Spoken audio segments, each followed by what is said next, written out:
haka duk abin da kake nema shi Allah yana da shi, kai kuma mai nema ne, to in haka ne ka nema a wajen mai shi sai ya baka. To amma yana daga cikin abin takaici ka tafi neman abu a wajen wanda bai da shi. An gane ko? Shine Larabawa suka ce laqad asma'ata law nadaita hayyan walakin la hayata liman tunadi. Da a ce ka kira mai ji to sai a amsa maka, amma matsalar kana kiran wanda baya ji. Kana neman wadata ka tafi wajen na kabari, me zai baka? Tsirara fa aka sashi a cikin kabarinsa, daga shi sai farin alawayo, to me zai iya bayarwa? In yana iya bayarwa ya shiga kabari tsirara? In yana azurtawa ya zauna a wannan wajen? Amma saboda tsabar rashin basira da ɓacewar hankali da rashin imani da bankaurar rayuwa, mutum ya je yana nema a wajen wanda ba zai iya baka ba. Allah ya ce in tad'uhum la yasma'u du'a'akum walau sami'u mastajabu lakum. In kun kira irin waɗannan ba ma fa ji suke ba, in ma sun ji fa ba za su yi amsa ba, dan abin yafi karfin su, linzami yafi karfin bakin kaza. Ka ce shehu ya baka ɗa, wanda shi shehun a cikin ƴaƴansa akwai wacce bata haihu ba, juya ce. Akwai wani shehi a garin nan fa ya rasu, babban attajiri ne a garin nan, in ka faɗe shi kowa ya san shi, bai taɓa haihuwa ba. Wai sai shehu Ibrahim ya bashi ya ce za ta haihu, har ya mutu ga ta haihun ba, bai haihu ba. Don bar da shiriri ta da shirme yana ba da haihuwa ne? Ubangiji ya ce lillahi mulku samawati wal ardi yakhluqu ma yasha yahabu liman yasha'u inasan wa yahabu liman yasha'u dhukur aw yuzawwijuhum dhukranan wa inasan wa yaj'alu man yasha'u aqima. Mulkin sama da ƙasa na Allah ne, shi yake halitta abin da ya so. Yace shi yake bawa wanda ya so ƴaƴa mata zalla, wanda ya ga dama ya bashi ƴaƴa maza zar. In kaga wani da ƴaƴa mata zalla ba dabararsa bace, ba iyawarsa bace, baiwa Allah ce. In kaga mutum da ƴaƴa maza zalla ba dabararsa bace, ba iyawarsa bace, mulkin Allah ne, ganin damar Allah ne. Yace kuma in naga dama sai in hana haihuwa. Duk yadda za a yi a juya a buga, amma haihuwar take. Wata mata take bani labari, ɗaya daga cikin mijinta babban mutum ne a garin nan. Tace malam dan Allah a sa mu addu'a Allah ya ba mu haihuwa, yau sama da shekara 20 da aure ba mu taba haihuwa ba. Tace irin wannan abin nan rainan cikin da ake yi a asibiti, wanda ake sa a ɗebi maniyin mijin a ɗebi maniyin matar, a je a raine su a wani waje, daga baya kuma a juya a sa a mahaifan matar. Tace sau biyu ane mun wannan a Amerika. Tace wallahi da ki Allah bai bayar ba, sai cikin ya fara girma, in mun hawo jirgi, gargadar jirgi sai ta zubar da cikin, saboda bai ga dama ba mai abin subhanahu wa ta'ala. Amma ka ce wani shehu zai bada ɗa, waye shi? Wannan tsabar shirme ce da shiriri ta wallahi. Allah ka sa mu gane. Kamar yadda ake bada wani labari na ƙaryar banza, na rashin kunya, na rashin hankali ma da rashin tunani.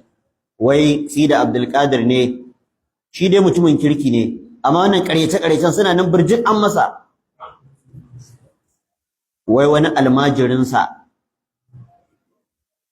ko wata muridiyarsa mace tana da ɗa ƙwaya ɗaya ƙwallon ƙwal, bata taɓa haihuwa ba sai wannan ɗan, tana matuƙar son ɗan. Kawai sai aka yi irin zazzaɓin nan sai yaron ya mutu. Shine ta zo tana ta kuka, tana ta kuka. Shehun ya rarrashe ta, ta ce ai ita ba za ta iya jure wannan musiba ba, ta yi mata girma, ɗan kenan aka ɗauke mata. To shine wai kawai sai Sida Abdulkadir ya ce wai da mala'ikan mutuwa dawo mata da ɗanta, an fasa mutuwa. Dan Allah ka ji kamar wasa. Yanzu dan Allah ko yaran nan masu ƙwacen waya, in wani ya ɗauko ya ƙwaco waya ya buɗe wuƙa, ka ce masa mayar? Ba ya dai ka lallaɓa shi ba? Sai dai in jami'an tsaro su kama maka shi.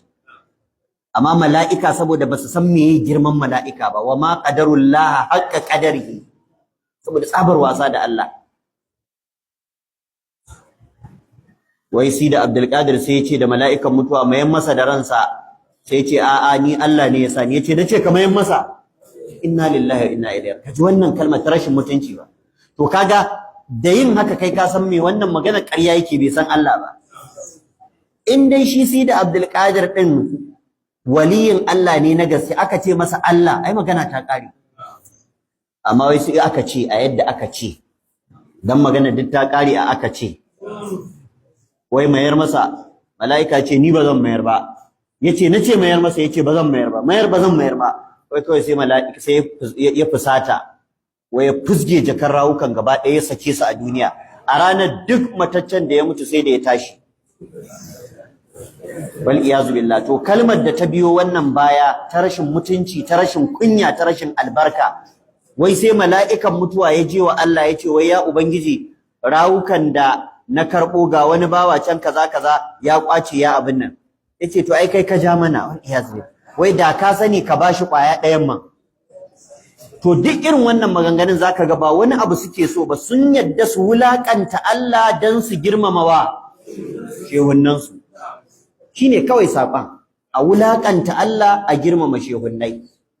Akwai wani fasiki lalatacce wanda na san kuna abin yana yawo a media, shi ma yana faɗa wai karamomin shi da Abdul Qadir wai a lahira.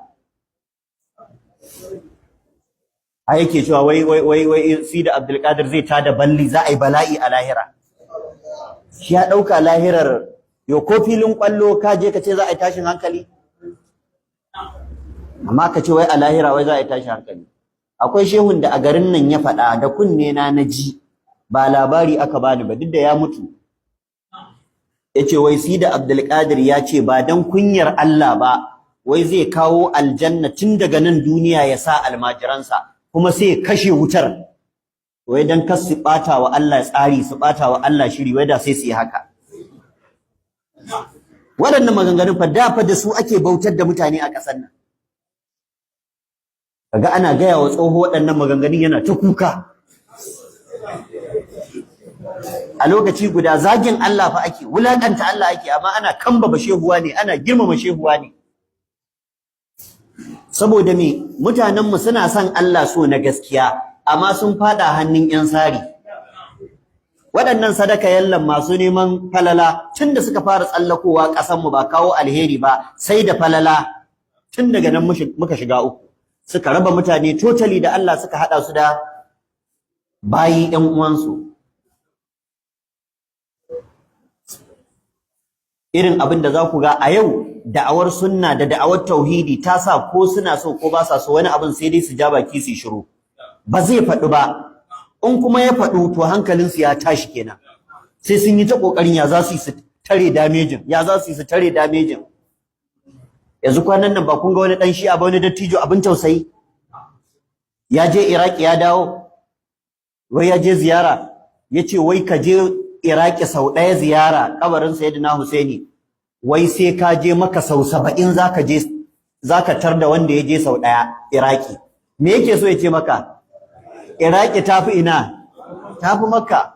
To sai a zo a yi lissafi na hankali. Shin ita Iraki akwai surata a Qur'ani ne? Akwai ambatanta a Qur'ani ne? Ita Iraki alƙibla ce? Ita masaukar wahayi ce?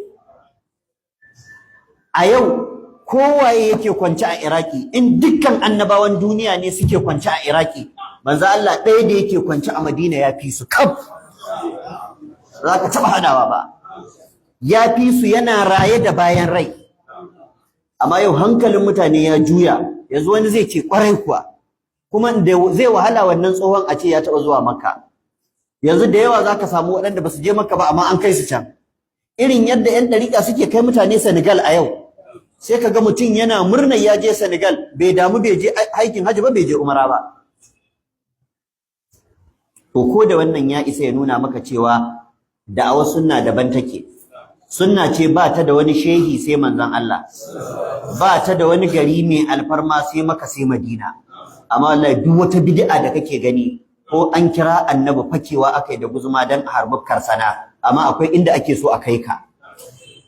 In 'yan shi'a ne su tattara hankalinka ne su maka ka Iran, in sufaye ne su tattara hankalinka ne su kai ka Senegal ko su kai ka Morocco.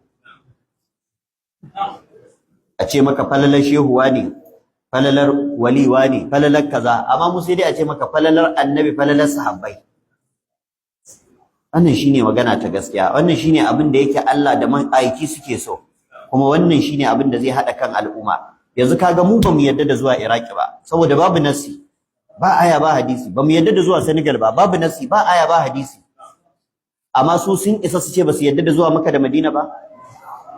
Ubangiji yace inna awwala baitin wudi'a lin-nasi lallazi bi Bakkata mubarakan wa hudan lil alamin fihi ayatun bayyinatun maqamu Ibrahim wa man dakhalahu kana amina.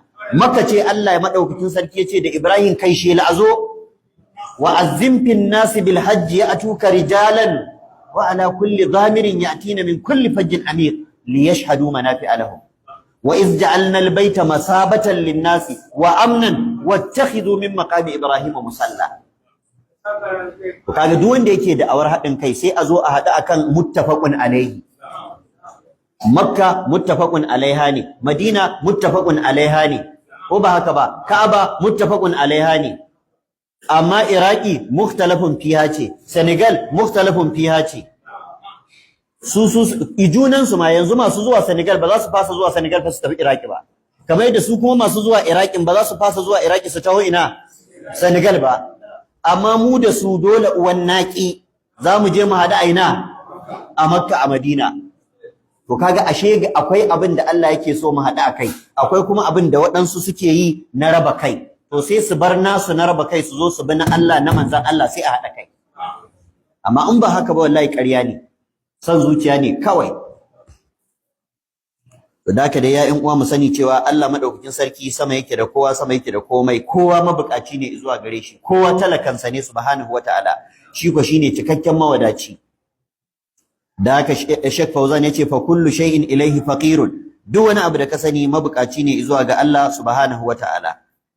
Da haka yace lal auliya, ko da waliyai ma, walas samawat, ko da sammai ma, dukkanin su mabukata ne zuwa ga Allah. wa may yaqulu dukkan wanda kaji yana cewa innal awliya awai waliyai lahum qudratun, suna da wani iko da isa gairu qudratil bashari, banda iko da isa irin na sauran mutane. Wa innahum kuma wai cewa su waliyai yatasarrafuna fil kauni, suna abinda suka ga dama a duniya wajen juya ta, suna da ikon azurtawa, suna da ikon talautawa, suna bada mulki. Shi yasa sau da dama zaka ga idan lokacin siyasa ya taho, ko da yawan masu mulkin mu ko na siyasa ko na gargajiya, sai a ta ɗiban su ana kai su wajen wasu shehunnai, sai ta ba su ma kama kan zobuna, wai zoben sa'a ne. A rasa abin da za a baka sai wani kwartareren zobe duk ya cike maka hannu, kuma wai baka gane ba, wahalar da kai yake ya hana ka sake ka wata ka motsa hannunka, wai zoben mulki ne. Dan Allah, in zobe yana bada mulki, shi wanda ya bada mulkin ya zama sarkin sarakuna mana. Shi shehun da aka kai ka ƴaƴansa suka baka mulki ko suka baka zoben da ake tunanin zai bada mulki, shi shehun ya taba mai unguwa? Ko mai unguwa bai taba ba. Amma saboda haukawai shine zai bada zoben da za a yi mulki. Ina hankali yake anan? Atan bakatantan, an rasa hankali, an rasa ilimi, an rasa imani, kuma an kwace ma kuɗi. Zai baka mulki kuma ya kwace ma kuɗi. Kawai ya shaka bisilla ta ɗan Sokoto, ya mai da kai sauna kira mana sha. Ko a ce wai shehu zai bada maganin kasuwa, wanda ko tebur bai da shi a Singa ko a Sabon Gari ko a Kofar Ruwa, ko tebur bai da shi. Kuma lokacin da ake cewa zai bada mulki, zai bada kaza, zai bada kaza, kuma ana ta zuwa ana bashi, silai 5 ka bashi sai ya karba. Dan Allah, mutumin da zai bada mulki, mutumin da zai bada lafiya, mutumin da zai bada sarauta, kuma yake karbe sadakar talakawa ta silai 5 ta naira 50 ta naira 500. Ina hankali a cikin wannan? Haka ya kamata mutane su gane. To amma ka'idar shine wa man ya'shu an dhikrir rahmani nuqayyid lahu shaytanan fa huwa lahu qarin. Allah ya ce duk wanda ya kauce wa tafarkin mu sai mun hada shi da wani shedan ya tawahalar da shi, ko shedanin mutum ko shedanin aljani. Ya tawahalar da kai, ka ki ka ba Allah ka koma kana bautar shedan, ka ki ka ba Allah ka koma kana bautar mutum dan uwanka. Allah ya kiyaye. Da haka ba wani shehi da yake da wani iko a duniya irin ikon Allah. Duk wani shehi da ka sani mutum ne kamar sauran mutane. In ya bi Allah ya samu darajar biyayya, in bai bi Allah ba dabba ta fi shi, kare ya fi shi, tunkiya akuya ta fi shi. amma jin cewa wai wani shehi yana bada mulki yana bada arziki yana wadatawa in ka yi fushi da kai zaka talauce to wannan ƙarya ce